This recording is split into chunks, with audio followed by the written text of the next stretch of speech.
ഉമ്മൻചാണ്ടി സർക്കാരിന്റെ കാലത്തുണ്ടായിരുന്ന ഉത്സവ ഫെയറുകൾ പുനരാരംഭിക്കുമെന്ന് മന്ത്രി അനൂപ് ജേക്കബ് പറഞ്ഞു.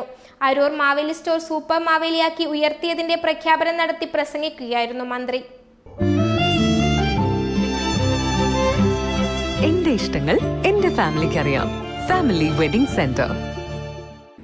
കേരളത്തിലെ മാവേലി സ്റ്റോറുകളെ ഘട്ടം ഘട്ടമായി സൂപ്പർ മാവേലികളാക്കി ഉയർത്തുമെന്നും ഉത്സവ സന്ദർഭങ്ങളിൽ ഉമ്മൻചാണ്ടി സർക്കാരിന്റെ കാലത്തുണ്ടായിരുന്ന ഉത്സവ ഫെയറുകൾ പുനരാരംഭിക്കുമെന്നും മന്ത്രി അനൂപ് ജേക്കബ് പറഞ്ഞു. അരൂർ മാവേലി സ്റ്റോർ സൂപ്പർ മാവേലിയാക്കി ഉയർത്തിയതിന്റെ പ്രഖ്യാപനം നടത്തി പ്രസംഗിക്കുകയായിരുന്നു മന്ത്രി. സപ്ലൈകോയെ സ്വയം പര്യാപ്തമാക്കുന്നതിന്റെ ഭാഗമായി കൂടുതൽ ഉൽപ്പന്നങ്ങളുടെ വിൽപ്പന നടത്തേണ്ടതായിട്ടുണ്ട്. സബ്സിഡി ഇല്ലാത്ത സബ്സിഡിയേതര ഉൽപ്പന്നങ്ങളുടെ വിൽപ്പന വർദ്ധിപ്പിക്കണം. പരസ്യ വരുമാനം കണ്ടെത്താൻ സപ്ലൈകോയ്ക്ക് കഴിയണം. ഒപ്പം തന്നെ ഞാൻ ഈ പറഞ്ഞ 24 മണിക്കൂർ പ്രവർത്തിക്കുന്ന കൺവീനിയൻസ് സ്റ്റോറുകൾ വഴിയുള്ള വരുമാന വർധനവ്, പെട്രോൾ പമ്പുകളിലൂടെയുള്ള വരുമാനം വർദ്ധിപ്പിച്ചെടുക്കുക, അങ്ങനെ വിവിധ തലങ്ങളിൽ കൂടുതൽ വരുമാനം ലഭ്യമാക്കാൻ സപ്ലൈകോയെ സ്വയം പ്രാപ്തമാക്കിയെടുക്കുക എന്നത് ആവശ്യമായ ഒന്നാണ്. ഈ ഉണ്ടാവുന്ന ലാഭം അത് വീണ്ടും സബ്സിഡി ഇനത്തിലേക്ക് തന്നെ തിരിച്ചു കൊടുക്കുകയാണ്. അതായത് എടുത്തുകൊണ്ട് പോകുന്നില്ല. കൂടുതൽ ലാഭം കിട്ടുന്നത് കൂടുതൽ സപ്ലൈകോയുടെ സബ്സിഡി സാധനങ്ങളിലേക്ക് തന്നെ തിരിച്ച് പമ്പ് ചെയ്ത് ജനങ്ങളിലേക്ക് തന്നെ എത്തിക്കും.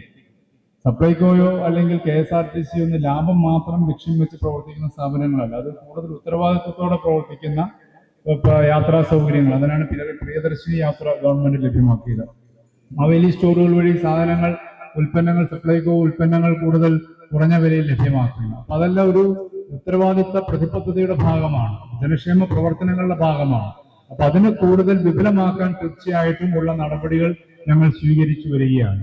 അത് ഏറ്റവും പ്രധാനപ്പെട്ട സ്കീമുകളൊന്നായി വരികയാണ്. ഓണക്കാലം നമ്മുടെ മുന്നിൽ നിൽക്കുകയാണ്. ഈ ഓണക്കാലത്ത് കോഴിക്കോട് ഉൾപ്പെടെയുള്ള പ്രധാന നഗരങ്ങളിൽ വലിയ ട്രേഡ് ഫെയറുകളാണ്, മെഗാ ട്രേഡ് ഫെയറുകൾ ഇത്തവണ സംഘടിപ്പിക്കുകയാണ്. അവിടെ സബ്സിഡി സാധനങ്ങൾ ഉണ്ടാവും, ഞാൻ നേരത്തെ പറഞ്ഞുകൊണ്ട് മറ്റു ഉൽപ്പന്നങ്ങൾ ഉണ്ടാവും. അതിന്റെ വിൽപ്പനയിൽ നിന്ന് ലാഭം കണ്ടെത്താൻ കഴിയും. അത് കൂടുതൽ വരുമാനം റവന്യൂ ജനറേഷനിലേക്ക് എത്തിക്കാൻ കഴിയും. അത് തിരുവനന്തപുരത്തും എറണാകുളത്തും മെട്രോ ട്രേഡ് ഫെയറുകളാണ്. എല്ലാ ജില്ലാ ആസ്ഥാനങ്ങളിലും 12, 13 തീയതികൾ മുതൽ ഓണച്ചന്തകൾ പ്രത്യേകമായ നിലയിൽ ആരംഭിക്കും. ഒപ്പം തന്നെ എല്ലാ നിയോജക മണ്ഡലത്തിലും ഓണത്തോടനുബന്ധിച്ച് വരുന്ന 6 ദിവസം ഫെയറുകൾ പ്രത്യേകമായിട്ടുണ്ടാകും, ഓണഫെയറുകൾ. കാരണം ഉത്സവകാലങ്ങളിൽ നിങ്ങൾക്കറിയാം, പലപ്പോഴും വലിയ രീതിയിലുള്ള വിലക്കയറ്റം അനുഭവപ്പെടുന്ന സാഹചര്യങ്ങൾ ഉണ്ടാവും. അതുണ്ടാവാതിരിക്കുക എന്നതാണ് ഗവൺമെന്റ് ആഗ്രഹിക്കുന്നത്. കുറ്റ്യാടി MLA പാറക്കൽ അബ്ദുള്ള അധ്യക്ഷത വഹിച്ച ചടങ്ങിൽ ആദ്യ വിൽപ്പന പ്രവാസി വ്യവസായി നാസർ നെല്ലോളിക്ക് നൽകി. ഗ്രാമപഞ്ചായത്ത് പ്രസിഡന്റ് P. ശ്രീലത ആദ്യ വിൽപ്പന ഉദ്ഘാടനം ചെയ്തു.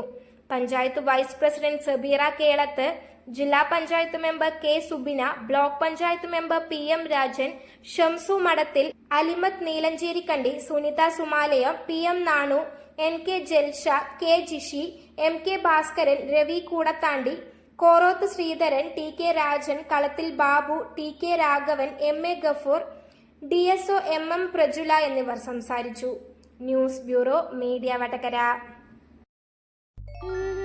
അല്ല, ഇന്ന് നല്ല സന്തോഷത്തിലാണല്ലോ. അതെ, സന്തോഷത്തിലാണ്. കാരണം ഞാനിപ്പോ പാചകം ചെയ്യുന്നതേ മയൂരം വെളിച്ചെണ്ണ ഉപയോഗിച്ചാണ്. പുതിയ മയൂരം കോക്കനട്ട് ഓയിൽ, കലർപ്പില്ലാത്ത ശുദ്ധമായ വെളിച്ചെണ്ണ. കർഷകരിൽ നിന്ന് നേരിട്ട് ശേഖരിക്കുന്ന നാളികേരം സൾഫറും പുകയും ഏൽക്കാതെ ഉണക്കിയെടുത്ത കൊപ്രയിൽ നിന്നും സംസ്കരിച്ചെടുക്കുന്ന 100% ശുദ്ധമായ വെളിച്ചെണ്ണ. ഇത്രയും നല്ല വെളിച്ചെണ്ണ ഇപ്പോൾ നിങ്ങൾക്ക് വിപണിയിൽ ലഭിക്കുകയില്ല. മയൂരം വെളിച്ചെണ്ണ, ഒരു ഏറെമല സർവീസ് സഹകരണ ബാങ്ക് സംരംഭം.